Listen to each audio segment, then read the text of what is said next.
데살로니가 전서 4장 13절부터 18절까지 제가 읽습니다. 형제들아, 자는 자들에 관하여는 너희가 알지 못함을 우리가 원치 아니하노니 이는 소망 없는 다른 이와 같이 슬퍼하지 않게 하려 함이라. 우리가 예수님에 죽었다가 다시 사심을 믿을진대 이와 같이 예수님 안에서 자는 자들도 하나님이 저와 함께 데리고 오시리라. 우리가 주의 말씀으로 너희에게 이것을 말하노니 주 강림하실 때까지 우리 살아남아 있는 자도 자는 자보다 결단코 앞서지 못하리라. 주께서 호령과 천사장의 소리와 하나님의 나팔로 친히 하늘로조차 강림하시리니 그리스도 안에서 죽은 자들이 먼저 일어나고 그 후에 우리 살아남은 자도 저희와 함께 구름 속으로 끌어올려 공중에서 주를 영접하게 하시리니 그리하여 우리가 항상 주와 함께 있으리라. 그러므로 이 여러 말로 서로 위로하라. 아멘. 데살로니가 교회는 환난 가운데 주님의 강림하심을 기다린 교회입니다. 또한 데살로니가전서 4장 9절부터 보면 형제 사랑, 그리스도 안에서의 형제 사랑이 뜨거웠던 교회입니다. 환난 속에서도 주님을 부인하지 않았던 교회입니다. 데살로니가 교인들이 환난 가운데 인내하며 견딜 수 있으며 주님을 사랑할 수 있었던 중요한 이유 중에 하나가 그들이 주님의 다시 오심을 사모하고 기다렸기 때문에 그러합니다. 그래서 데살로니가전서 4장 13절부터 5장에 이르기까지 나아가 데살로니가 후서에도 주님의 강림하심에 대하여서 상당한 분량을 가지고 나와 있습니다. 주님의 강림하심에 대하여 어떤 사람들은 주님의 강림하심은 한 번 있다. 한 번. 언제? 대환란 끝에 부분에 한 번 그런 사람이 있고 또 주님의 강림이 언제 있냐? 대환란이 먼저 있고 대환란 끝에 주님의 강림하심이 있다. 이렇게 주장하는 사람들도 상당히 많습니다. 그러한 이유가 뭐냐 하면 성경이 상당한 애매모호성을 취하기 때문에 그러한 이유도 존재합니다. 그래서 자기들이 보고 싶은 대로 성경 본문에서 볼 여지가 존재하지요. 전에 어떤 유명한 어느 목사가 계시를 받았다면서 주님의 재림은 대환란이 지난 다음에 있다. 대환란 끝머리에 있기 때문에 지금 대환란이 이루어지지 않은 지금 상황에서는 주님의 재림은 최소가 7년 뒤에 있다. 그런 주장을 했습니다. 최소가 7년 뒤에 있다. 한 10년 뒤에 대환란이 있다고 가정하면 그러면 17년 뒤에 주님의 강림하심이 있다. 그 말이죠. 그 다음에 대환란이 30년 뒤에 있다. 그러면 30년이 지나고 그 다음에 대환란 7년을 견디고 37년쯤에 주님의 강림이 있다. 이런 식의 주장인 것이에요. 그래서 주님은 대환란 마지막 때에 강림하시기 때문에 지금 대환란 때가 아니잖아. 그래서 주님의 재림, 주님의 강림하심은 최소 7년 뒤야. 나 계시 받았어. 그리고 이제 그를 따르는 많은 교인들이 한국 교회에 상당수가 있습니다. 나아가서 저도 주님의 재림을 상당히 기다리는 그러한 신학교 교수님 밑에서 신학을 했습니다. 한국 교회에서도 상당히 유명한 교수님이기도 합니다. 또 설교에 있어서 아주 상당한 권위를 가진 목사님이시기도 하지요. 지금 은퇴하셨는데 이광복 목사님이라고 그렇습니다. 목회도 하시면서 교수도 함께 하셨습니다. 근데 그분의 주장은 그런 것입니다. 제가 배울 때도 대환란 끝에 주님의 재림이 있다. 그렇게 가르쳤고 당연하게 신학생들 대부분이 그에 동조했지요. 저는 오늘 설교 제목을 논한다면 나는 휴거를 믿는다 아니면 나는 성도의 휴거를 믿는다 정도가 될 것 같습니다. 이제 어쨌든 휴거를 믿는 사람들이 그렇게 많지 않습니다. 휴거를 믿는 사람들이 많지 않아요.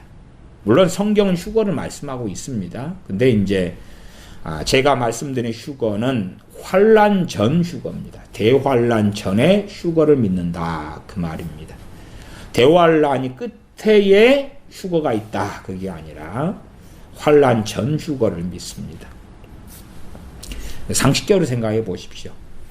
저는 많은 사람을 만나왔고 상담을 해왔는데 많은 사람들이 정말 이 땅의 삶이 비참하고 힘들다. 그렇기 때문에 죽기를 구한다. 이런 사람들을 많이 만나왔습니다. 특별히 우울증 상담도 꽤 했기 때문에 우울증을 가진 사람들은 당연하게 항상 죽기를 구합니다. 어떻게 하면 칼로 손목을 그을까? 아파트에 떨어져서 죽을까? 잠자는 가운데 죽을까? 약을 수면제를 과다 복용해서 죽을까? 아니면 자동차 안에다가 번개탄을 피워놓고 가스에 의해서 죽을까? 연탄을 피워놓고 죽을까? 그런 것들 있잖아요. 그렇게 해서 죽는 방법들을 그렇게 강구하고 죽으려고 많은 시도를 하고 그래서 많이 죽기도 했습니다. 최근에도 한국 경제가 어려워지니까 자살하는 사람들이 참 많아졌지 않습니까? 일가족이 집단 자살하는 경우들도 있었고요. 청년들이 비관해서 집단 자살도 최근에도 있었고 그렇습니다. 참 많이 자살해 죽습니다. 그 책임을 문재인이나 그 정부는 어떻게 질렀는지 모르겠습니다만은 어쨌든 이제 그런 것 힘들다고 자살하는 거죠. 이 세상이 아무리 힘들어봐야 죽은 다음이 이 세상보다 훨씬 나을 거다. 그런 소망을 품고 죽는 것 아니겠습니까? 그래서 많은 사람들에게 있어서는 이 땅이 지옥처럼 느껴지죠. 그러나 이 요한계시록을 가만히 살펴보면 정말 이 땅에서 만나게 되는 그러한 전 지구적인 지옥을 체험하는 것은 대환란 때다는 것을 알게 되어집니다. 처처의 기근이, 전쟁이, 민족과 민족, 나라가 나라를 과거의 세계 1차 대전, 2차 대전은 사실은 뭐 그렇게 대단히 많은 나라들이 전쟁한 거 아니에요. 얼마의 일부의 나라들이 한 거예요. 물론 꽤 많은 나라들이 그래도 전쟁에 동참했기 때문에 세계 1차 대전, 세계 2차 대전 그렇게 명명했을 뿐이에요. 뭐 세계대전에 소위 말하면 뭐 남미의 나라들이 어디 참여했나요? 아프리카의 나라들은 어떻게 참여했나요? 뭐 얼마간 군인을 보낸 게 있었을지 어쩔지 몰라도 전반적인 참여는 그렇지 않았잖아요. 말하자면 세계 1차 대전, 2차 대전이 있었을 때도 평화를 누리고 잘 나가고 오히려 더 잘 되고 그런 나라들도 있었다 그 말이에요. 그러나 대환란은 아무리 이 땅이 어렵고 힘들다 그래도 상상할 수 없는 그러한 이 땅에서의 최고의 지옥이 오는 때입니다. 그것은 내가 크리스찬이라면 사실은 부인할 수가 없는 거예요. 물론 이제 이 대환란 가운데서 주님의 재림하심이, 주님의 강림하심이 또한 성도의 휴거가 마지막 대환란 끝에 있는데 성도들은 대환란 기간에 보호받는다. 그렇게 믿는 분들도 있어요. 제 은사 교수님이었던 이광복 교수님 같은 경우는 성도들은 대환란 때도 존재하는데 있는데 거기에서 보호받는다. 그렇게도 주장하셨어요. 물론 대환란 때 성도들이 있습니다. 왜 없습니까? 두 선지자도 있는데 있지요. 그러나 진실한 성도들을 대환란 전에 데려가신다. 성도의 휴거가 그때 있다고 믿습니다. 그리고 대환란 기간에 있는 성도들은 누구냐? 그러면 회심한 사람들이죠. 회개한 사람들이죠. 돌아온 사람들이죠. 주님의 신부가 아닌 사람들은 남겨지고 주님의 신부들은 데려갔는데 남겨진 사람 가운데 말씀이 진리구나. 말씀이 이렇게 이루어지는구나. 종교적인 기독교인들이 그런 사람들이 돌이키는 것이죠. 또한 극소수지만 주님께 돌아오는 사람들이 있을 수 있다 그 말이에요. 유대인의 회심도 충분히 있고 그들의 부흥도 있을 거라 저는 그렇게도 생각합니다. 그래서 과연 성경 본문을 통해서 성도의 휴거가 어느 때에 있냐? 저는 성도의 휴거를 믿는다. 그렇게 말씀드리면 대부분은 이제 환란전 휴거라고 이해를 잘 하셔요. 또 이 성도의 휴거에 대한 설교는 제가 작년에도 상당히 오랜 시간들을 가지고 많은 성경 구절들을 찾아가지고 논했습니다. 그래도 다시 반복적으로 성도의 휴거에 대하여 간략하게 말씀을 전할 그러한 마음이 있어서 다시 말씀을 전하게 됩니다. 데살로니가전서 4장 13절부터 읽었습니다. 13절부터 읽어가겠습니다. 형제들아, 자는 자들에 관하여는 너희가 알지 못함 우리가 원치 아니하노니. 데살로니 교회가 환난을 당해 핍박을 당해. 그렇기 때문에 힘들고 고통스러워요. 때로는 죽임도 당하지요. 순교도 당한다 그 말이. 환난 당하는 교회, 핍박받는 교회는 가난할 수밖에 없고 비참할 수밖에 없고 그리고 불안에 떨 수밖에 없고 힘들고 고통스럽게 살죠. 그리고 이제 그렇게 형제가 뛰어났던 형제 사랑이 뛰어났던 데살로니가 교회이기 때문에 누군가가 먼저 의지하던 사람이 신앙의 본이 되던 사람이 순교해 죽거나 아니면 병들어 죽거나 먼저 주님께 데려가심을 입거나 그래서 이 땅의 생명이 먼저 끝나게 될 때에 얼마나 안타깝고 서운하고 보고 싶고 그러겠느냐 그 말입니다. 우리 인간사 속에서도 우리가 부모를 의지하고 살다가 그러다가 부모님이 먼저 돌아가시게 될 때에 얼마나 보고 싶고 그립고 그러겠느냐 그 말입니다. 이 평안의 때에 사시면서 부모님께서 충분하게 오랫동안 건강하게 잘 사시다가 그래서 추억도 많고 충분히 함께 오래 살았다. 그리고 돌아가시면은 서운함은 좀 덜 할 수 있겠지요. 왜? 자식도 있고 심지어 손주도 있고 그럴 수 있으니까 가정도 있고 그럴 수 있으니까. 그러나 환난의 때에는 다들 그렇게 오래 많이 살지 못했지요. 내 부모라 해도 일찍 그냥 심지어 40대 주님께 데려가면 나는 자녀인데 10대고 20대다. 참 하나님 앞에서 우리가 살아가지만은 얼마나 주님 품에 안기고 돌아가신 분이 그립고 보고 싶고 그러겠냐 그 말이에요. 그리고 이제 진실로 깨어있는 교회라면 육신의 가족, 육신의 형제보다 주님 안에서 진짜 가족이 훨씬 중요하게 되죠. 왜? 진짜 형제니까. 영원히 주님 안에 성령님 안에서 하나가 되고 주님 안에서 가족이 되는 그러한 사람들이기 때문에 그렇죠. 그래서 4장 9절도 형제의 사랑에 관하여는 너희에게 쓸 것이 없음은 너희가 친히 하나님의 가르치심을 받아 서로 사랑함이라. 서로 얼마나 사랑하는 데살로니가 교회인가. 그리스도 안에서 물론 어떤 데살로니가 교인들은 형제인데 진실로 육적인 자식, 부모, 형제이면서 영적인 형제이기도 한 경우도 있었겠죠. 그런 건 금상첨화지요. 금상첨화. 하나 되어서 의지하고 사랑하고 돕고 섬기고 함께 기도하고 사랑을 나누고 성도의 교제를 하는데 이 환난받는 교회다 그 말이에요. 환난받는 힘든 교회, 고통스러운 교회. 그렇기 때문에 데살로니가 교회에 대하여 사도 바울도 너희에게 환난이 닥칠 것이다 애언을 하기도 했습니다. 그러면 먼저 죽고 사라질 때에 함께 기도했던 사람, 형제를 나누었던 사람, 내 진실한 가족, 내 의지하는 사람, 내 사랑하는 사람, 사모하는 사람, 함께 주님께 손잡고 갈 줄 알았는데 먼저 가버렸다 그 말이지요.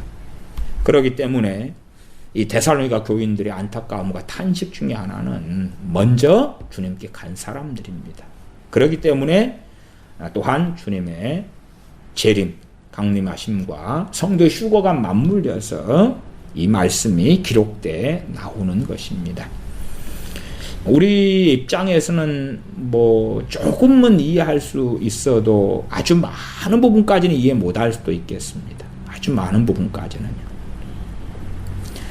이제 제 어릴 때로 한다면 이제 초등학생 때 선친께서 돌아가셨기 때문에요.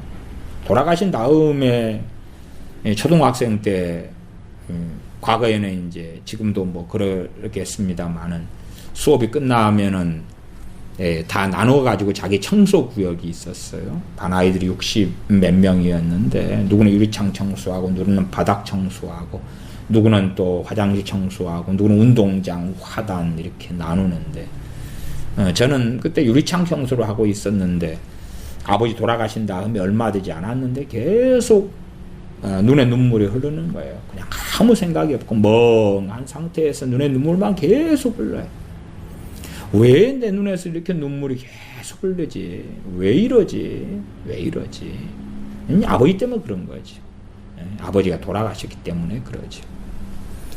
그런 것을 좀 우리의 경험을 함께 생각해 보신다면 이것이 어떤 것인가. 더군다나 누가 이제 뭐 저도 장례식을 참 많이 치른 그런 목사입니다만은 돌아가신 분하고 우리의 관계에서 얼마나 그립고 보고 싶은가 하는 것이 좌지우지 되잖아요.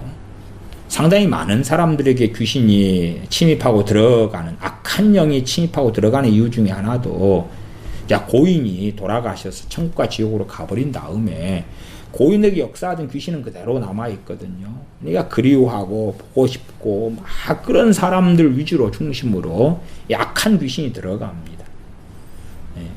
우리가 사랑이 많았을수록 그럴수록 이제 막 보고 싶고, 이 데살로니가 교인들도 마찬가지죠. 사람이기 때문에. 그러나 이제 그 사랑이 주님 안에서 사랑이었겠죠.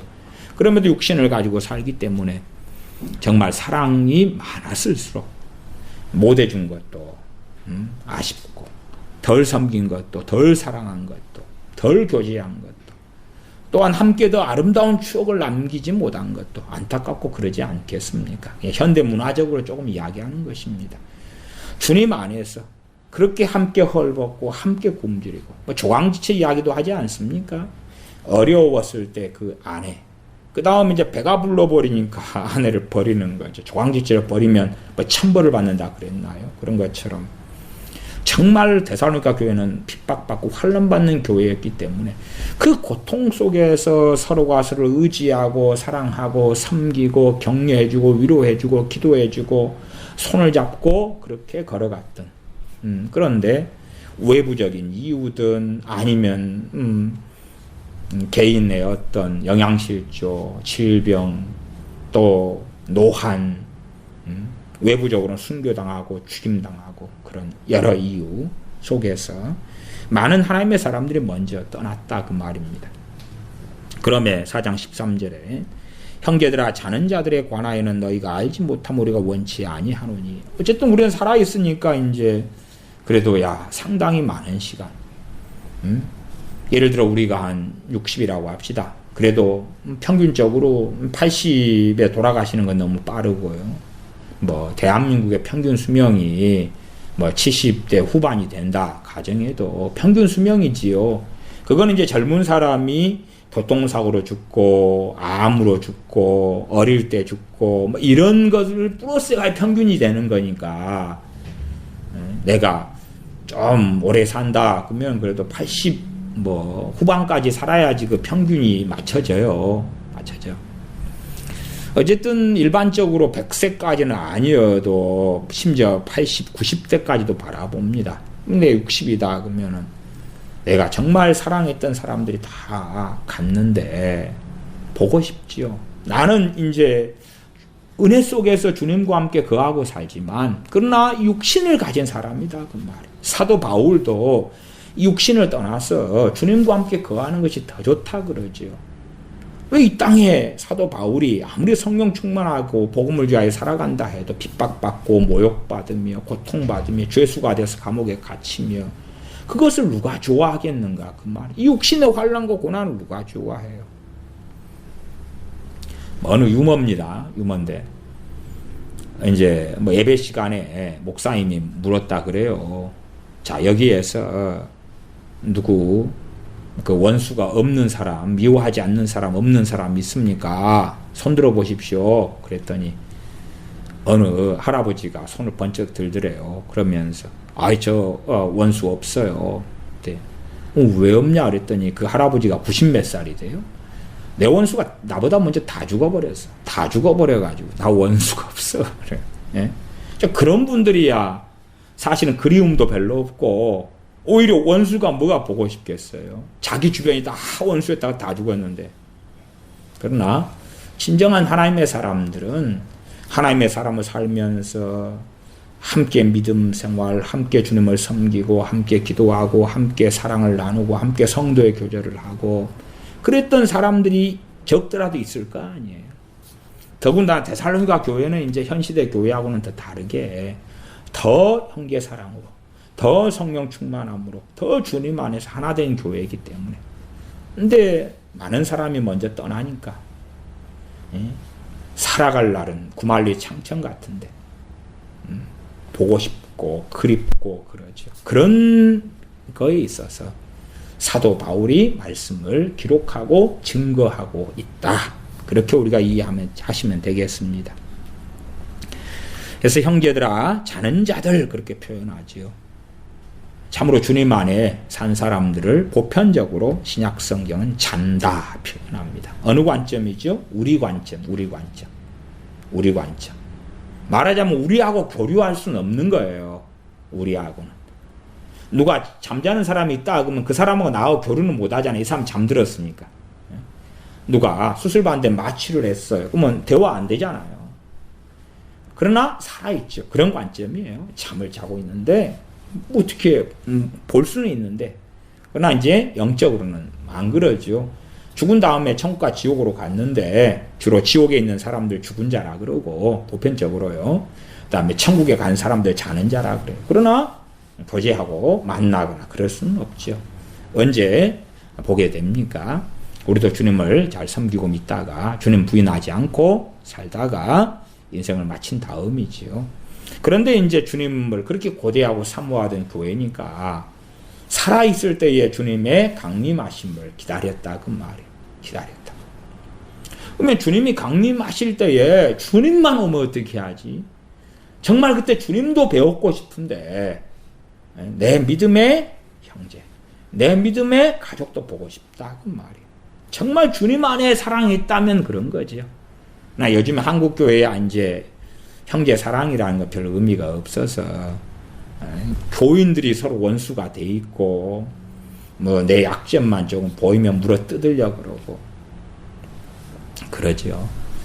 어느 청년이 소위 지잡대를 나왔대요. 저도 지잡대인데 지잡대가 뭐 지방에 있는 그 별 볼 일 없는 삼류 대학을 이야기합니다. 그런 거. 전 지방에 있는 이제 국립대를 나왔는데 그러니까 별로 알아주지가 않는다 그 말이에요. 별로.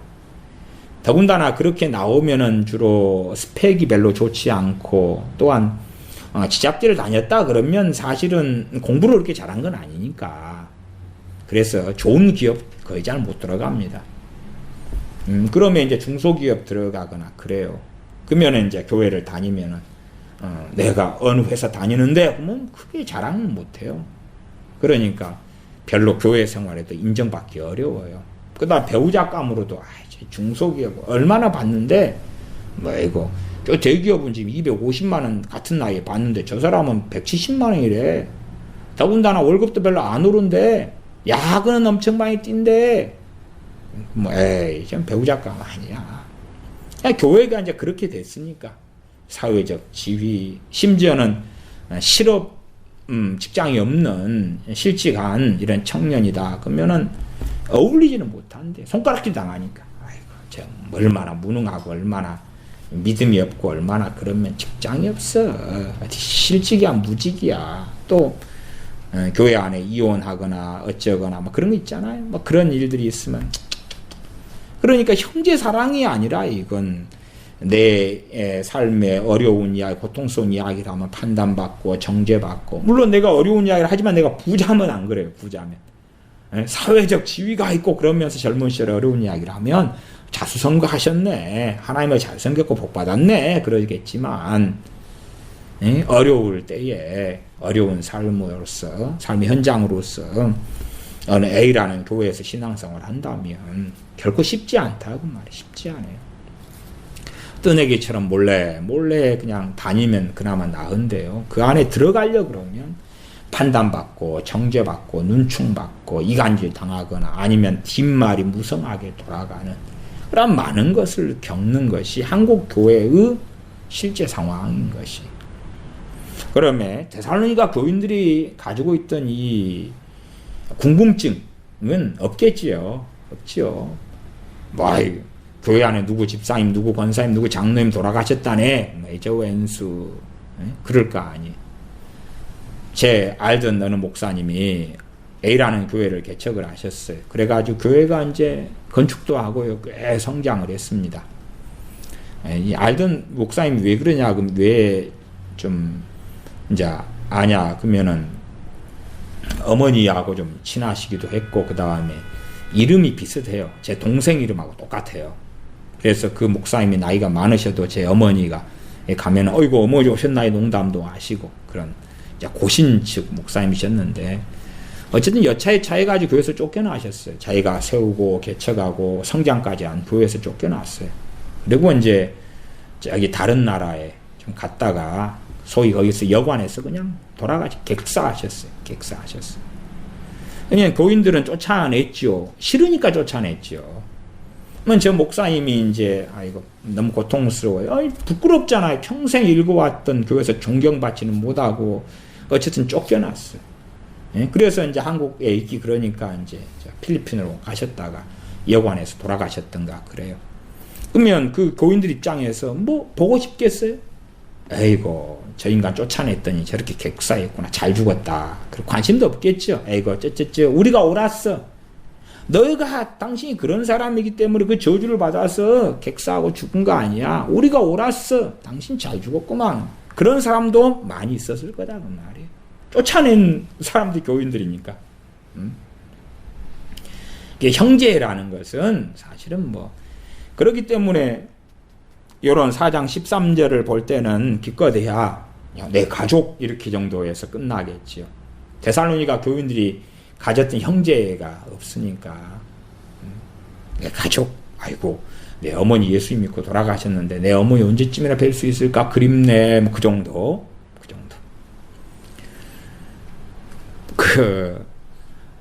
이제 남편과 아내 신앙생활을 하시다가 남편이나 아내가 먼저 돌아가신 분들도 있어요. 근데 그런 분들은 이렇게 막 안타까워하면서 언제 다시 만날까 그런 분들은 거의 없으시더라고요. 아이고 주로 남편이 먼저 돌아가신 경우는요. 집 내려놓았다 홀가분하다 그리고 그럼 나중에 만나가지고 천국에서는 다시는 안 봐야지. 천국에서는 남남이지. 천국에서 그 인간하고 계속 결혼생활 안 한다는 게 얼마나 감사한지 몰라. 그러는 경우들이 간혹 있더라고요. 그래서 부부로 이렇게 살고 심지어 부부 크리스천으로 살아도요. 그렇게 형제라는 것은 별로 이제 발견되지 않는 것 같아요. 그만큼 이제 영적으로 상당히 설악했다 하는 증거가 되기도 하겠지요. 4장 13절 그래서 우리가 다 우리의 경험상으로는 만연히 이해 못합니다. 형제들아 자는 자들에 관하여는 너희가 알지 못하면 우리가 원치 아니하노니 이는 소망 없는 다른 이와 같이 슬퍼하지 않게 하려 함이라. 주님의 강림하심이 언제일까? 이제나 저제나 올까? 그러면은 보고 싶은 그 사람을 금방 볼 수 있잖아요. 오면 주님이 데리고 오시니 금방 볼 수 있잖아요. 그래서 주님의 강림을 기다렸던 사람들은 그래도 마치 누가 이민 갔는데 몇 년 뒤에 오더라. 아니면 뭐 예전에는 자식이 군대를 가면 3년씩 있었잖아요. 휴가도 1년에 3년 동안에 3번밖에 없었고 그래요. 그러면 아이고 내 자식 군대 갔는데 1년 만에 주로 휴가가 있었거든요. 15박 16일. 요즘에야 이제 뭐 휴가란 건 군대가 너무 많잖아요. 전화도 항상 쓰고 막 그러지만 옛날 군대 이야기입니다. 그럼 엄마가 또 아버지가 아이고 내 자식 군에 갔는데 얼마나 고생하고 있을까. 휴가가 언제 될까 보고 싶다. 그립고 그러겠죠. 1년 있다가 나오는데 1년이 시간이 다 돼가네. 저도 현역 군인 생활할 때에 몇 밤 자야지 사회인이 되나 하고 셌어요. 몇 밤 자야 되나. 그래서 참 보고 싶은 사람이 먼저 함께하던 사람이 떠나니까 슬픔이 있습니다. 그러나 소망 없는 다른 이와 같이 슬퍼하지 않게 하려고 주님의 강림하심에 대하여 증거한다 그 말이에요. 소망을 가져라. 주님이 강림하실 때에 당신들이 사랑했고 함께했던 그 주님 안에서 형제들 가족들을 주님이 데리고 오신다 말씀하시는 거죠. 14절 우리가 예수님에 죽었다가 다시 사심을 믿을진데 주님의 부활은 실제 사건이고 역사적 사실이면서 그러나 우리의 믿음 속에 있는 것입니다. 왜냐하면 역사적 사실이지만 이제 우리가 그 역사적 사실을 눈으로 본 게 아니라 하나님의 말씀이 기록되었고 이 기록된 말씀을 통해서 믿기 때문에 그렇죠. 우리가 언제 몇 년 몇 월 며칠에 태어났다. 그럼 우리가 태어날 때 그때 우리가 우리 자신을 본 건 아니잖아요. 그건 역사적 사실이에요. 그 다음에 이제 부모가 증언해 주는 거죠. 너 언제 태어났다. 그래서 우리의 생년월일을 믿는 거죠. 믿는 거예요. 그래도 태어난 다음에 이제 부모님이 촌 섬의 분들이셔가지고 잘 행정을 모르셔가지고 몇 달 뒤에 호적에 신고를 하셨어요. 그 신고한 그날이 생일인 거예요. 호적상은.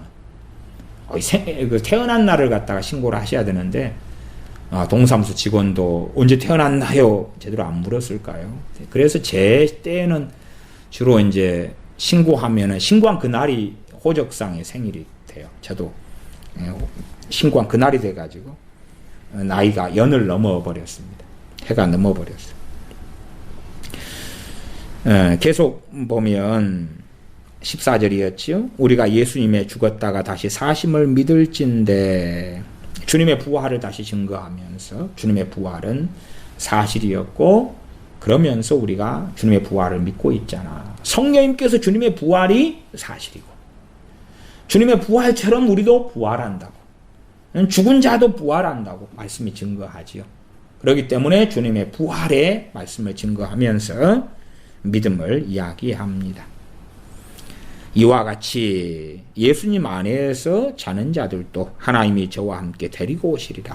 그냥 뭐 기독교인이라면 다 그렇게 이야기한 거 아닙니다. 주여 한 사람은 다 그런 거 아닙니다. 그런 게 아니라 정확하게 말씀이 예수님 안에서 자는 자들이라고 말씀해요. 예수님 안에서 산 사람이죠. 예수님 밖에서 믿어요. 그리고 예수님 밖에 산 사람이 아니라 예수님 안에 산 사람. 그리고 죽을 때도 예수님 안에 죽은 사람. 그래서 예수님 안에 자는 자라고 이야기하죠. 그런 자들도 하나님이 저와 함께 데리고 오시리라. 주님께서 데리고 오신다. 15절 우리가 주의 말씀으로 너희에게 이것을 말하노니 주 강림하실 때까지 우리 살아남아 있는 자도 자는 자보다 결단코 앞서지 못하리라. 우리가 주님을 배웠고 만나는데 또한 주님의 강림을 경험하게 될 터인데 우리 살아있는 사람이 먼저가 아니다. 염려 말아라. 주님 안에서 잔 사람들이 1순위다. 먼저다. 그들이 주님의 강림에 주님과 함께하는 그 사람들이다. 말씀하시는 거지요. 16절 주께서 호령과 천사장의 소리와 하나님의 나팔로 치니 하늘로 쫓아 강림하시리니. 어떤 사람들은 이러한 데살로니가전서 4장 16절이나 혹은 요한계시록의 7 나팔 가운데 7째 나팔을 마지막 나팔로 이야기하면서 그때가 휴거가 있다. 이렇게 하는 사람도 꽤 있습니다. 다시 말하면 환난 중간 휴거다 그 말이죠. 왜? 일곱 번째 나팔이 그거니까. 그러나 나팔의 용도가 틀리죠. 일곱 나팔은 나팔을 통하여 무슨 일이 벌어집니까? 재앙이 벌어지는 심판의 나팔입니다. 그리고 이제 여기 나팔은 4장 16절에 하나님의 나팔이라 그래요. 하나님의 나팔. 하나님의 나팔이고 이것은 그 용도가 무엇입니까? 나팔을 통하여 하나님의 자녀를 모으는 용도입니다. 용도가 틀려요. 물론 어떤 분들이 요한계시록의 7번째 천사가 부는 나팔을 통하여 어떤 끔찍한 심판이 임합니까? 7대접의 심판이 시작되죠. 7나팔 안에가 7번째 나팔 안에가 7대접의 재앙이 들어가 있다 그 말이에요. 그 7번째 나팔이 하나님의 무서운 7대접이 오게 하는 재앙의 나팔인데 그것이 성도를 모으는 나팔로도 쓰인다 그렇게 믿는 것에 대하여서 당연하게 여러분들의 자유는 있어요. 자유는 있어. 그러나 성경은 환난 중간 휴거를 이야기하지 않습니다. 왜냐하면 5장도 함께 살펴볼 말씀이에요. 5장에 보시면 5장 1절부터 미리 봅니다. 5장 1절 형제들아 때와 시기에 관하여는 너희에게 쓸 것이 없으면 때와 시기가 뭡니까? 주님의 강림하심의 때와 시기가 언제냐 그 말이죠. 2절 주의 날이 밤에 도적같이 이룰 줄을 너희 자신이 자세히 압니다. 주님의 강림이 언제 있다고 도적같이 있다. 도적이 오는 때를 압니까? 모릅니까? 모르죠. 그냥 불시에 오는 거예요. 불시에 도적처럼 와요. 우리가 알면은 경찰 부르고 연락해서 방비를 하지요. 도적같이 와요. 도적같이 그냥 불시에 온다 그 말이 도적같이라는 표현이 언제 도둑이 드는지 몰라요. 제 아는 분들이 주일날 예배 드리려고 이제 예배를 드리러 갔는데 딱 예배 드리는 주일날에 집이 비었으니까 도둑이 문을 뜯어가지고 노트북이나 핸드폰이나 이런 걸 돌아갔어요. 이게 도적이죠, 도둑이. 집에 들어갔더니 집이 털린 거예요. 그때 도둑이 들 줄 어떻게 알았어요? 몰랐지요. 그래서 뒤늦게 이제 CCTV도 설치하고 막 방비를 하고 그랬지. 열쇠도 다시 바꾸고 그런 식으로 했죠. 왜? 도적이 언제 오는지 모르니까. 주님의 강림하시면 어떻게 온다고요? 도적같이 온다. 도적같이 온다. 도적같이 온다. 그리고 때와 시기에 대하여 데살로니가 교인들은 잘 알고 있었다. 그러면서 더 설명해 주는 것입니다. 5장 3절에 저희가 평안하다 안전하다 할 그때 온다고. 성경이 이렇게 명확하잖아요. 평안하다 안전하다 할 그때에. 누가복음도 마찬가지예요. 노아의 때와 같이 시집가고 장가가고 집을 짓고 할 그때에. 그러면 환난 중간 휴거면 7번째 나팔로서 성도의 휴거가 있다면 첫 번째 나팔이 얼마나 무서운가 보세요. 최소한은 나팔재앙 앞에 인해재앙이 있습니다. 인해재앙. 7번째 이 안에가 7 나팔이 들어가고요. 7번째 나팔 안에가 7대접이 들어가요. 시간 순서에 따라서. 그러면 첫 번째 인은 흰말이죠. 흰말 단자. 두 번째 인은 붉은 말 단자. 검은색 말? 그 정도 가도 끔찍한 거예요. 붉은색 말은 전쟁이에요. 전쟁. 전 세계의 첫째 민족과 민족, 나라와 나라의 전쟁이에요. 검은색은 기근이에요. 기근 굶어 죽으니까 경제 공황이 벌어지고 전 세계가요. 청홍색 말 칼에 죽고 기근에 죽고 짐승에 죽고 그 정도마저도 얼마나 비참합니까? 다섯째 인에서는요 순교자들이 얼마나 많이 태어나고 만들어진다 그 말이죠. 여섯째 인, 일곱째 인, 그 다음 일곱째 인 안에 7 나팔이 돼요. 첫 번째 나팔, 둘, 셋, 넷, 다섯. 그게 어떻게 평안하다 안전하다 할 그때입니까? 그렇게 되지가 않지요. 또한 이 평안하다 안전하다는요 전반적인 지구 상황을 이야기하는 거예요. 전반적인 지구 상황. 그렇지 100% 모든 지구의 모든 나라가 모든 민족이 평안하다 안전하다 그런 게 아니고요. 전 세계적으로 이야기하는 거예요. 전 세계로 평안하다. 그래도 공산국가나 아니면 아프리카에 내져 있는 나라나 그런 나라들은 평안하지는 않겠죠. 전반적으로.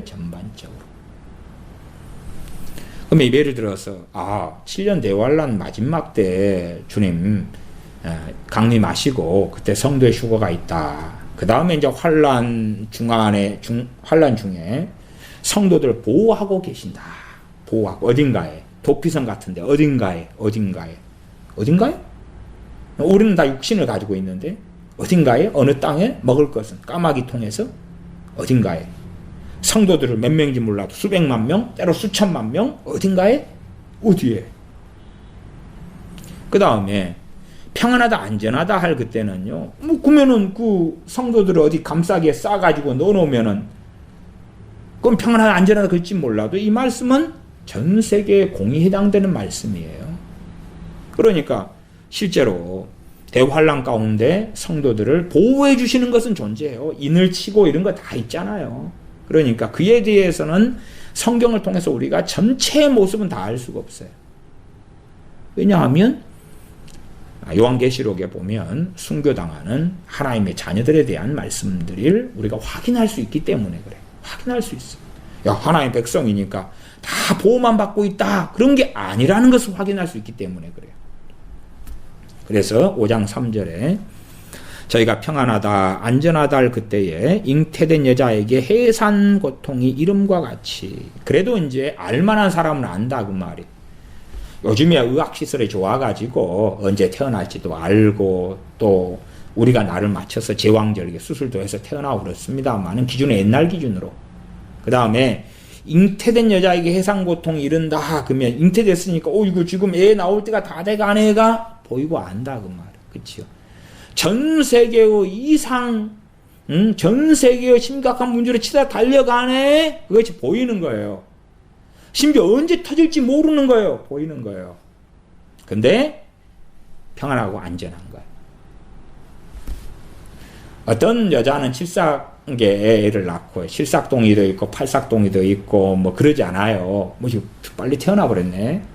심지어 뱃속에 막 두세 쌍둥이가 있어버리면 좀 빨리 태어나고 그런 경우도 있잖아요. 그러니까 근데 이제 뭐 2달에 태어나진 않잖아요. 5달에 태어나지도 않아요. 그래도 못해도 한 7달은 뭐 돼야 되고 8, 9 제때 태어났네. 근데 이건 만삭이 돼가 좀 늦게 태어나 버리네. 그런 게 있을 거예요. 배가 불러가가지고 이제 애가 뱃속에서 막 돌고 양수가 터지고 갑자기 그러는 거예요. 그냥 예기치 못하죠. 애는 나올 거야. 언제인지 모르겠어. 근데 오늘 확 나와버리는 것처럼 애가 나올 거야. 나오기 전에 평안하고 안전하죠. 평안하고 안전. 예측을 못하는 거예요. 그것도 갑자기 막 배가 아파가지고 남편한테 전화하고 119 부르고 갑자기 그냥 아침에 밥 잘 먹고 애가 나오는 표시도 못 느끼고 있다가 오늘은 아닌가 봐요 여보 안심하고 출근해. 그런데 갑자기 그냥 남편 출근한 다음에 시어머니가 전화해요. 지금 요즘에 애 나올 때 안 됐냐? 어머니 오늘 뭐 아무렇지도 않아요. 오늘은 안 나올 것 같아요. 그런데 그날 나와버리는 거예요. 저도 산부인과에 다녀가지고 애는 낳는데 남편은 없고 의사 선생님이나 다 저를 남편으로 알고 뭐 이런 경우도 있어요. 그러니까 참 산부인과에 대한 재밌는 이야기들이 있어요. 어쨌든 저희가 평안하다 안전하다 할 그때 근데 임신했어요. 지금 문제는 분명히 터져요. 환경 오염 문제든지 아니면 자원 고갈 문제든지 인구 문제든지 경제 문제든지 뭐든지 근데 평안하다 안전하다 해요. 아직까지는 안 터졌어. 중국 같은 경우도 중국의 기업 부채나 아니면 중국의 여러 가지 문제. 중국도 이제 한국이나 일본처럼 고령화로 들어갑니다. 그렇기 때문에 이제 하나만 낳는 데에서 그래가지고 생산인구가 안 나오니까 문을 열 수밖에 없는 거예요. 중국도 막 둘은 낳아야 돼. 이제 인구 고령화로 가니까 저는 이제 중국의 경제적인 문제 이런 것도 그러나 당장 어떤 사람들은 내년에 중국에 좀 문제가 터져. 근데 중국 문제는 별로 그렇게 안 터집니다. 안 터져요. 언젠가는 터져요. 언젠가는. 그러나 바로 터지진 않아요. 왜냐하면은 중국의 부채가 대부분 국가 안에서 부채거든요. 그다음 해외 부채는 중국이 별로 안 가지고 있어요. 나 이제 그 규모가 늘어나는 정도를 봐도 그렇게 작년에 비해서 올해, 재작년에 비해서 작년 올해가 상당히 올라간 거지 전체 비율에 따지면 그렇게 많이 올라간 게 아니에요. 그러나 저 상태로 가면 언젠가는 터져 그러는 거죠. 한국도 마찬가지잖아요. 한국도 아파트나 부동산 값이 내년도 또 올라갈 걸로 보여요. 내년도. 얼마나 올라갈지 몰라요. 더 올라갈 거예요. 그러나 언제까지 그런 건 아니에요. 언제까지. 언젠가는 터져요. 언젠가는 그 거품이 떨어지고 터져요. 점점점 해산하는 여자에게 해산 고통 이름과 같이 점점점 어느 때 괜찮은데? 그러다 갑자기 그 애가 나오려고 막 뒤틀리고 돌고 아프고 소리 지르고 양수가 터지고 그런다 그 말이 갑자기. 그러나 충분히 지혜로운 사람들은 예견할 수 있다 그 말이. 전 세계가 평안하다 안전하다 그래도 지혜로운 사람들은 예견할 수 있어요. 왜? 지금 애를 임신해가지고 애 나올 때가 다 돼가는데 그걸 알 수 있는 것처럼. 그러나 전반적인 세계의 무드는 뭐예요? 평안하다, 안전하다 할 그때다 그 말이에요. 대환란에 첫 번째, 두 번째, 세 번째, 네, 다섯에서 일곱 번째 나팔이 불면서 꽝꽝꽝 막 섬의 3분의 1이 막 무너지고 사람의 4분의 1이 죽고 3분의 1이 죽고 난리가 벌어지는 그런 때가 아니라 그 말이에요. 그러니까 환란 중 휴거를 믿고 주장하는 사람들도 많이 있어요. 제가 휴거 설교를 하니까 환란 중간 휴거를 믿는 사람들이 댓글을 상당히 달았어요. 환란 중간 휴거입니다. 축하드립니다. 환란 중간에도 너무나 평안하고 안전합니다. 전 세계 사람들이 인해 재앙, 나팔의 재앙이 떨어지는데도 너무 평안하고 안전하게 시집가고 장가가고 집을 짓고 그러고 있네요. 그건 판타지입니다. 5장 3절 저희가 평안하다 안전하다 할 그때에 잉태된 여자에게 해상고통이 이름과 같이 멸망이 호련히 저희에게 이르리니 결단코 피하지 못하리라. 이 멸망의 대환란을 이야기합니다. 대환란을 호련히 임합니다. 5장 4절 형제들아 너희는 어둠에 있지 아니하며 그날이 도적같이 너희에게 임하지 못하리니. 왜 도적같이 안 임하냐 그러면 준비되어 있기 때문에 그렇다고. 준비되어 있기 때문에.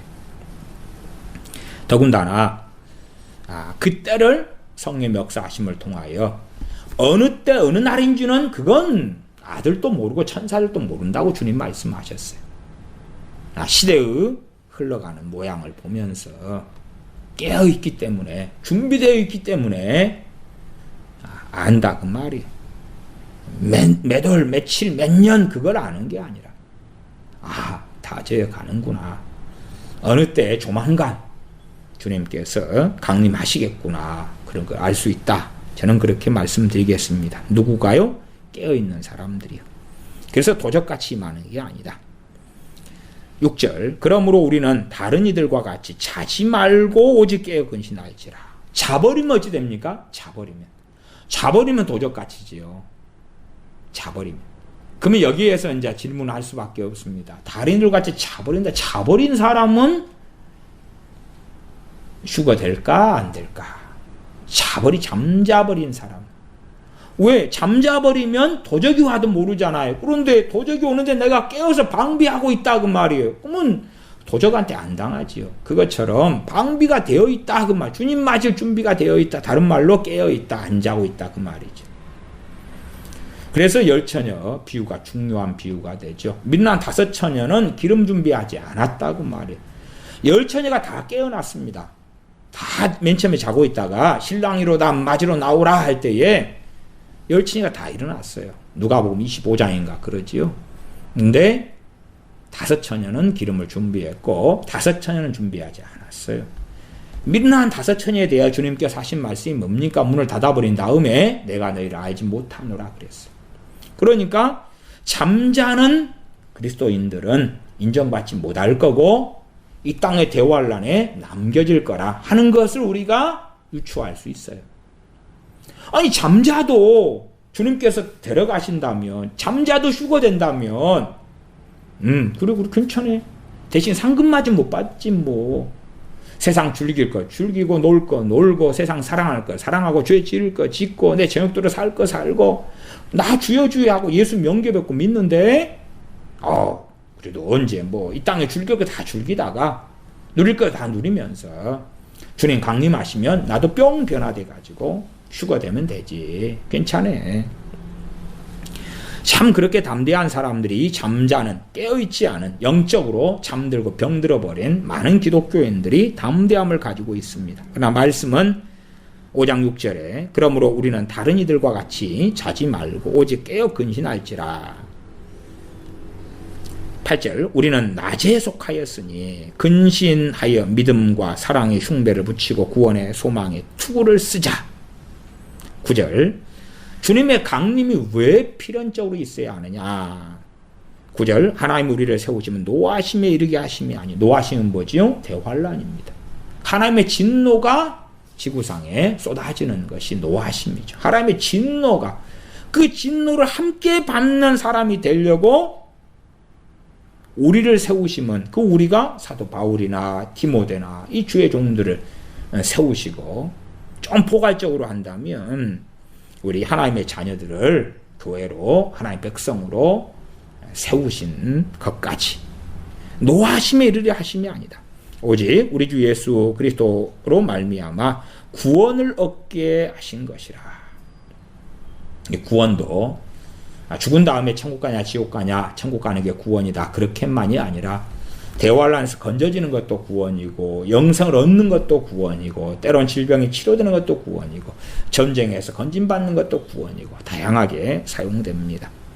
그럼 여기에서 구원은 이 대환란에서 건진받는 구원, 당연하게 하나님의 자녀이기 때문에 영원한 생명 영생을 얻는 구원은 당연한 이야기고, 여기서는 이제 문맥상으로 볼 때는 대환란을 겪지 않고 당하지 않는 구원으로 이해하실 수 있겠습니다. 10절 예수님께서 우리를 위하여 죽으사 우리로 하여금 깨든지 자든지 자기와 함께 살게 하려 하셨느니라. 그러므로 피차 권면하고 피차 덕을 세우기를 너희가 하는 것 같이 하라. 피차 권면하고 덕을 세워가지고 주님 강림하실 때에 휴거되는 그 깨어있는 사람들이 되도록 하자, 그 말이지요. 다시 4장으로 돌아갑니다. 4장 14절로 돌아갑니다. 우리가 예수님에 죽었다가 다시 사심을 믿을진대 이와 같이 예수님 안에서 자는 자들도 하나님이 저와 함께 데리고 오시리라. 우리가 주의 말씀을 너희에게 이것을 말하노니, 말씀으로 이것을 너희에게 말하노니 주 강림하실 때까지 우리 살아남아 있는 자도 자는 자보다 결단코 앞서지 못하리라. 그러니까 우리가 먼저가 아니고 우리 이 땅에서 이제 깨어있는 하나님의 자녀라도 그냥 산다 그 말이에요. 사는데 자는 자가 먼저다. 자는 자들을 주님이 오실 때 데리고 오신다. 데리고 오시면 어떤 상태로 오죠? 영혼 상태로 오죠. 영혼 상태. 우리가 모세 선지자도 오면 영혼 상태로 오겠죠. 엘리야 선지자나 에녹 선지자 같은 경우는 이제 이미 부활체를 입었다고 저는 믿습니다. 뭐 천국에서 죽지 않고 올라가서 늙어서 돌아가셨을 리는 없으니까. 그러나 아브라함도 영혼, 주님의 사도들도 영혼 상태로 오죠. 베드로 사도도 사도 바울도 마찬가지고. 근데 와가지고 무슨 일이 벌어지냐? 그러면 이 땅에서 부활체를 입는다. 그러면 이 땅에서 하나님의 창조 원리가 뭡니까? 흙으로 생기를 불어넣으셔서 사람을 만드신 거기 때문에 천국에서 그냥 새 몸을 빚어가지고 만들어가지고 딱 오는 게 아니라 이 땅에서 하시는 걸 볼 수가 있는 것입니다. 16절 주께서 호령과 천사장의 소리와 하나님의 나팔로, 제가 이 하나님의 나팔은 앞에 이야기했습니다. 호령, 그 다음 천사장의 소리, 하나님의 나팔로 친히 하늘로 강림하시니, 이건 7번째 나팔로 심판하고자 하는 7번째 나팔이 아니다는 걸 아셔야 돼요. 이건 성도의 휴거를 위한, 또한 주님의 공중 강림, 주님의 강림하심의 나팔입니다. 누구 들으라고 하는 것입니까? 당연하게 이 땅에서 깨어있는 신부된 하나님의 백성들 들으라고 이 나팔을 부는 것이지요. 하나님의 나팔로 친히 하늘로조차 강림하시리니 그리스도 안에서 죽은 자들이 먼저 일어나고, 분명히 데리고 오시는데 죽은 자들이 먼저 일어나고, 그럼 부활이 신비적으로 데리고 오시는데 육신을 가지고 짠 일어나는 거예요. 신비롭죠. 데리고 오시는데 어떻게 육신이 어떻게 생기는지 몰라도 일어나가지고 그들이 먼저 휴거를 하는 거예요. 주님이 데리고 오시는데 어느 순간에 이 땅에서 짠 하고 일어나는 거예요. 부활하는 거예요. 부활해. 먼저 주님 안에 잠자는 자들이. 그리고 그들이 먼저 휴거되고. 그러니까 주님과 함께 있다가 와가지고 그들이 부활해가지고 1순위로 휴거. 17절 그 후에 우리 살아남은 자도 저희와 함께 구름 속으로 끌어올려. 이 끌어올려가 휴거란 말이 되겠죠. 구름 속으로 끌어올려 공중에서 주를 영접하게 하시리니. 그래서 공중강림이다 그러기도 해요. 공중강림 또 주님의 강림. 왜 공중에서니까? 지상에 지금 내려오시는 상황이 아니니까. 물론 어떤 사람들은 이제 그렇게 공중에서 한번 한 다음에 지상에 내려온다. 이 지상강림이다 그렇게 말하시는 분도 있어요. 그러나 요한계시록 19장 같은 말씀들을 잘 보시고 확인하시면 좋겠습니다. 17절 하반절에 그리하여 우리가 항상 주와 함께 있으리라. 그러므로 이 여러 말로 서로 위로하라.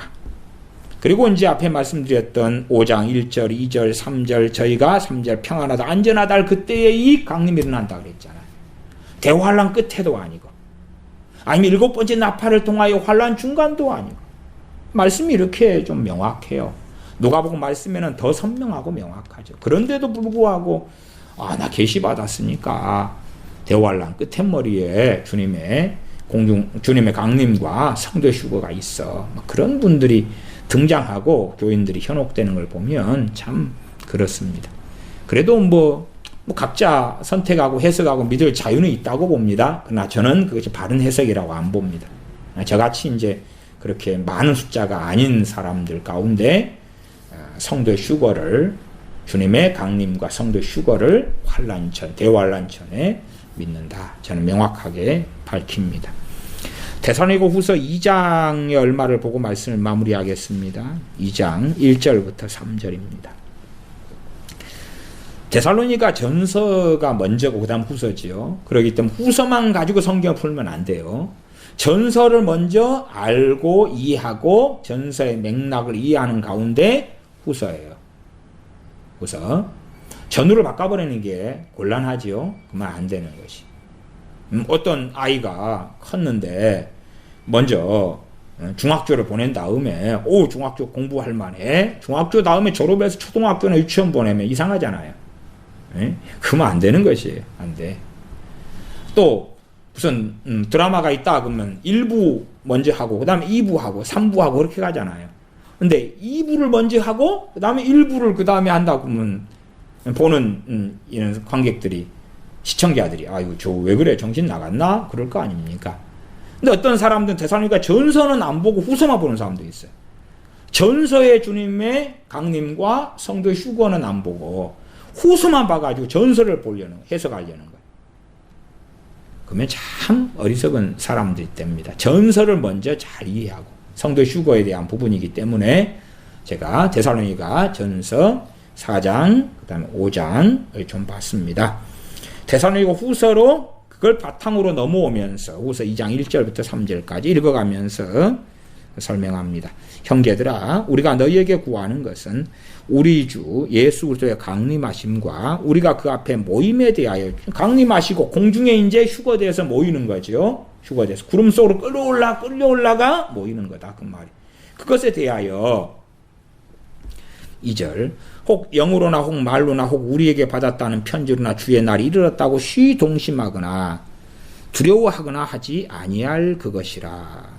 두 가지 큰 문제가 있을 수 있겠습니다. 하나는 주의 날이 이르렀다 그 말이 이제 당시는 지금 시대가 아니니까 인터넷이나 뭐 TV나 전화나 이런 글로벌 시대가 아니니까요. 자기 그냥 지역에만 모여 살잖아요. 그래서 첫째 주의 날이 이르렀다. 어이구 주님의 강림과 휴거가 지났어. 끝났어. 우리는 안 되었어. 지났어. 끝났어. 왜 그렇게 생각할 수 있냐 그러면요. 데살로니가 교회가 환란을 당하는데요. 환란이 정치적 상황이나 로마의 황제나 뭐 이거 왔다 갔다 하거든요. 때로는 총독이나 뭐나 고위공직자나 관련되기 때문에 환란이 계속 있다가 몇 년은 평안해져 버릴 수도 있다. 평안해져 버려. 그다가 다시 환란이 닥쳐버려요. 그러나 당시에 겪는 환란은 요즘 시대의 어떤 자유민주주의 시스템이나 복지 시스템이나 이런 데서 겪는 환란이 아니에요. 그냥 가정사, 자녀 문제, 남편, 아내 문제, 부모 문제, 돈 문제, 건강 문제, 병원 문제, 병원비 문제, 이런 문제 자체를 훨씬 넘어서기 때문에 데살로니가 교인들이 겪을 때 어떤 환란은 대환란처럼도 느껴진다는 말이에요. 생각해 보세요. 저희 북한에서 지학교 교인들이 잡혀가지고 아오지 탄광이나 강제 수용소에 있을 때에 그들이 경험하는 건 대환란이겠지요. 그죠? 우리가 겪는 환란하고는, 대한민국 국민이 겪는 환란하고는 차원이 다르잖아요. 그런 식으로 이해하시면 좋겠어요. 환란이 왔다가 좀 평안이 주어지다가 다시 환란이 오니까 주님의 강림하심과 성도의 휴거는 지나가고 우리는 남겨진 거 아닌가. 첫 번째, 그래서 주의 날이 이르렀다, 와버렸다, 이렇게 이해할 수 있어요. 이르렀다. 이르렀는데 우리는 버림받은 거야. 첫 번째. 두 번째는 이르렀다. 이제 말하자면은 과거의 이장님 92년도에 그러한 그 극단적 종말론 이런 것처럼 야, 이번 주야, 이번 달이야, 올해야, 유대력으로 이렇게 계산해 보니까 연도가 올해가 맞아, 내년 초가 맞아, 와, 내년에 뭐 6월째 그쪽 되는 것 같은데, 그런 거 그렇잖아요. 그냥 임박해요. 임박하니까 임박하다 주장하는 거죠. 극단적 임박이지요. 주장하니까 야, 그러면 직장생활에 무슨 의미가 있어? 자, 보험 저거 30년 동안 드는 건데 지금 10년밖에 못 들었는데 무슨 상관이 있어? 애들 학원 보내 공부시켜 대학 가라고 지금 수능 준비하고 있는데 무슨 필요가 있어? 주님 몇 달 안에 오실 것 같은데. 두 번째는 그거지요. 그러니까 사람들이 자기의 보통의 생활을 그만둬 버릴 수밖에 없죠. 아니, 내가 직장생활 해가지고 지금 막 승진시험 준비하고 무슨 의미가 있어? 지금 통장에 보니까 그래도 퇴직금 빨리 퇴직해서 받으면은 돈 몇천 나오고 통장에 또 몇천이 있으니까 이것 가지고는 그냥 기도만 하고 말씀만 보면서 몇 달 지낼 수 있을 것 같은데, 그러니까 막 말씀만 보고 기도만 하고 그 다음 회개만 하고 전도도 좀 하고 그 다음에 주님 딱 오시면 들림 받으면 끝날 것 같은데 그런 일도 벌어졌다 그 말이에요. 미혹이 아주 횡행했다 그 말이에요. 그래서 2장 2절에 보면 영으로나, 영을 보편적으로는 이제 뭐 계시나 아니면 애언이나 이런 걸 이야기해요. 영으로나 뭐 성령이 말씀하셨다. 성령님께서 애언을 주셨다. 곧 성령 주님의 강림이 있다 그랬다. 말로나, 말로 막 자기식으로 성경을 뜯어서 가르치는 거죠. 막 연대기 같은 거 사람들 많이 이야기하잖아요. 연대기 같은 거 이거 계산해 봤더니 이렇게 몇 달 몇 년 계산해 봤더니 이렇게 돼. 자기 논리죠. 말이나 혹 우리에게 받았다는 편지로나, 이거 바울이, 사도 바울이 쓴 건데 언제 주님의 강림과 휴거가 있다고 사도 바울이 편지 보냈어. 사도 바울의 이름을 도용한 거죠. 편지도 참 미혹이라는 게 광범위한 거예요. 어디에 그런 미혹이 나타나요? 데살로니가 교회에 나타나요.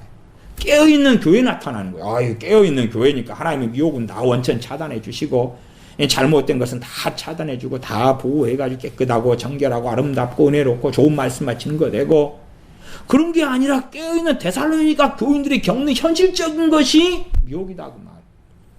그들은 주님의 강림하심을 사모하며 성도의 휴거를 기다렸기 때문에 그것이 코드가 맞아요. 그쪽으로 미혹이 오는 것이 맞는 거예요. 내가 돈을 사랑한다 그러면 돈 쪽으로 미혹이 오잖아요. 대붕 그럼 그쪽으로 미혹이 오는 거예요. 그렇게 해야지. 또 상처, 내적 치유 그러면 미혹 그쪽으로 오죠. 여기는 미혹이 주님의 강림하심과 성도의 휴거, 그 앞에 모임에 대하여 미혹이 온다고 말이에요. 고난당하는 교회, 환난받는 교회, 주님을 위하여 사는 교회, 형제 사랑하는 교회, 하나된 교회, 데살로니가 교회에 온다 그 말이에요. 편지로나 주의 날이 이르렀다고 휴이 동심하거나 두려워하거나 하지 아니할 그것이라. 왜 동심하거나 두려워하지 아니해야 되냐? 그러면 순서가 있다. 2장 3절이죠. 누가 아무렇게 해도 너희가 미혹하지 말아라. 주님 강림을 기다리는데 먼저 배도한 일이 있다. 배도한 일이 있다. 전 세계 교회, 소위 기독교가 배도할 거다. 배도할 거다. 이게 기독교의 모양은 여러 가지인데 저는 로마 가톨릭이나 정교회를 기독교로 안 봅니다. 나 이제 보편적 인류에서의 통계는 가톨릭이나 정교회나 기사 잡다, 이단, 사이비도 다 포함해서 기독교로 봅니다. 그러면 가톨릭화 되는 거예요. 가톨릭도 인정하고 형제라하고 정교회도 그리고 인정하고 수용하고 말씀을 버리고 등지는 교회로 되는 거죠. 배도. 일반적 배도입니다. 보편적으로 말하면 WCC나 아니면 보수 안에서 우리가 통합하고 하나 되자 해가지고 끌어들이는 그런 WEA나 그런 양상도 충분히 우리가 유추해 볼 수가 있기도 합니다. 그래서 배도하는 일이 있다. 그냥 한 개인의 배도는요, 중동에 가면 많습니다. 중동에 이슬람 믿다가 계시나 꿈이나 무엇이나 전도받아서 믿게 된 사람들이 금방 10명이 믿으면 1년 안에 한 7, 80% 이상은 다시 돌아갑니다. 7, 80% 이상. 제가 중동에 있는 선교사들을 제 압니다. 여럿을 아는데요. 항상 연락 주고받으면 그런 이야기입니다. 그런 이야기. 정말 한 명 전도해 놨다가 주님 믿었는데 직장 구하러 갔더니 보니까 술집으로 들어갔고 술집 종업원이 돼가지고 살면서 주님 부인했더라. 그런 이야기. 흔한 이야기. 열심히 전도했는데 금방 돌아간 이야기. 그러한 배교는 어디든지 일어나는 것이에요. 공산주의 국가에서도 배교도 아주 쉽습니다. 나이지리아에도 이번에 기독교인을 IS가 한 10명 성탄절날 죽였다든가요. 그런 것이 이제 IS가 죽인 그 동네가 우리 동네 근처다. 뭐 내가 거기서 예수님 믿다가 믿음이 약하면 얼른 도망가든지 그만둬 버리든지 안 믿어. 그렇게 하기 쉽잖아. 안 그러면 죽임당할 수 있는데. 그렇기 때문에 환경과 처지상 두려움과 공포 속에 더 많이 들어갈수록 주님 부인하고 배신하기는 아주 쉽다 그 말이에요. 그러면 그런 보편적인 배도 말고요, 전 세계적인 배도를 이야기하는 거예요. 야, 주의 종들이 이구동성으로 배도하는데 그건 틀리지 않다 그러는 거예요. 목사들이 교회 지도자 아니까 목사들이 이구동성으로 이건 맞다 옳다 소경이 다 돼버리는 거예요. 교인들이 우리 목사님이 맞겠지, 저 교회도 그렇게 이 교회도 저렇게 이장상을 이야기하는 거예요. 제가 볼 때 그렇다 그 말이에요. 전 세계적인 배도지 개인적이나 지역이나 한 나라의 어떤 배도나 이런 것은요, 흔해 빠진 거예요. 본래가 역사적으로. 전 세계의 소위 교회가 배도한다 그 말이에요. 먼저 배도하는 일이 있고, 첫 번째죠. 두 번째, 저 불법의 사람 곧 멸망의 아들이 나타나기 전에는 이르지 아니하리니. 적그리스도 나타나죠. 그 다음에 3절부터 4절부터가 적그리스도가 무슨 일을 할 것인가를 설명하고 있어요. 그러니까 사람들이 이제 좀 애매모호해져 가지고 적그리스도가 이렇게 행하는 일도 다 끝나야지만이 되는갑다 이렇게 해석하는 사람도 있다고 말이에요. 그러나 3절에 적그리스도의 등장까지를 이야기한다고 저는 봐요. 왜? 데살로니가전서 5장을 근거로 하면 그렇다고 말이에요. 5장을 근거로.